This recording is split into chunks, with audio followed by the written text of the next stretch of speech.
당초 어제 열릴 예정이었던 10개 상임위 가운데 보건복지위를 제외한 9개 상임위가 줄줄이 파행됐습니다.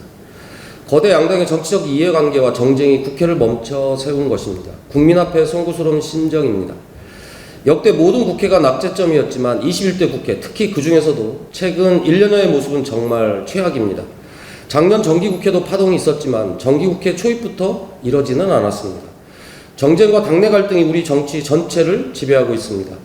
파행을 넘어 정치의 파국입니다. 현재의 정치 마비를 해소할 방법은 민생 입법에 대한 최소 합의를 타결하는 것밖에 없습니다. 해병대원 사망 사건에 대한 진상규명과 9월로 만기된 자영업자 코로나 부채, 올해부로 폐기된 화물노동자 안전운임제 등 시급한 민생 현안이 코앞에 닥쳐 있습니다.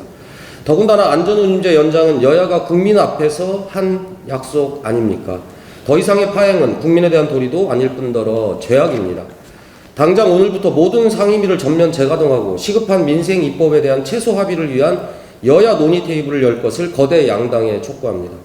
제1야당이자 국회 제1당인 더불어민주당은 정기국회 복귀와 함께 정치마비 해소에 책임있는 노력을 다해줄 것을 요구합니다. 정부 여당은 지금 당장 국정기조를 대전환할 것을 촉구합니다. 대선 공약도 뒤집는 거부권 통치와 정책은 없고 정치만 있는 싸움꾼 개각, 국익 바탕으로 질주하는 대한민국 1호 무능외교, 윤석열 정부가 지난 1년 반 동안 헌정사에 남긴 기록입니다. 정부 여당 자체가 현 사태를 초래한 장본인입니다. 이 무도한 국정 실패의 책임을 여소야대 외피에 숨어 야당에 덮어씌우겠다는 발상은 해서도 안 되지만 실제 가능하지도 않습니다. 정치 포기 선언이나 다름없기 때문입니다. 정부 여당에 단호히 요구합니다. 2차 개각으로 지명한 3명의 장관 후보자에 대한 국회 인사청문 결과를 전적으로 수용하고 승복하시기 바라겠습니다. 해병대원 사망 사건에 대한 국정조사와 특검을 동시 추진하는 양특 또한 전면 수용할 것을 촉구합니다. 국정기조 대전환의 요구를 거부한다면 야당과 시민사회의 더 큰 저항에 부딪힐 수밖에 없음을 엄중히 경고합니다. 노조법 2, 3조 개정안 노란봉투법이 21일 국회 본회의에 상정됩니다. 최근 상임위원회 법안 심사 과정에서도 여야가 충분히 토론했고 지난 20년 동안 국회 안팎에서 논의할 만큼 논의했습니다. 이제 더 이상 미룰 이유도 없습니다.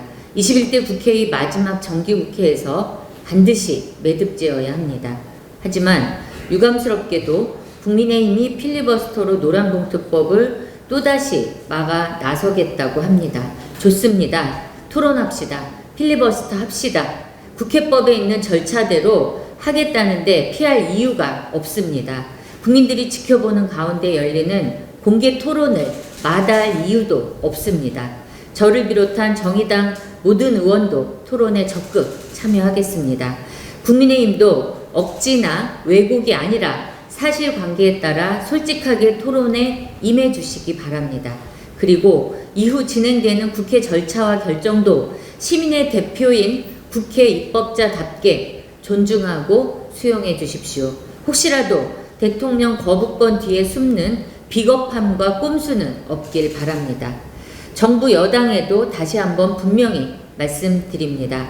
헌법에 노동 3권이 분명히 있지만 노조를 만들어도 교섭도 안 되고 쟁의도 할 수 없는 이 현실이야말로 부조리입니다.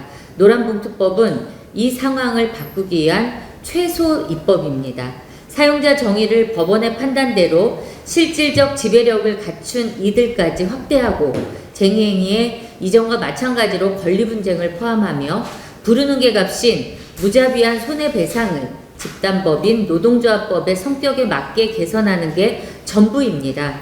조속히 노란봉투법을 처리해 이 고통의 시간을 이제는 끝내야 합니다. 그것이 정책 결정권자인 국회와 행정부의 의무이며 또한 노동상권을 명시한 헌법의 정신을 지키고 국제사회의 권고를 따르는 길입니다. 21대 국회가 얼마 남지 않았습니다. 노란봉투법은 일하는 모든 시민들의 노동권을 보장하겠다는 저와 정의당의 약속이었습니다. 이번 정기국회에서 노란봉투법이 반드시 통과될 수 있도록 저와 정의당이 사력을 다하겠습니다. 이상입니다.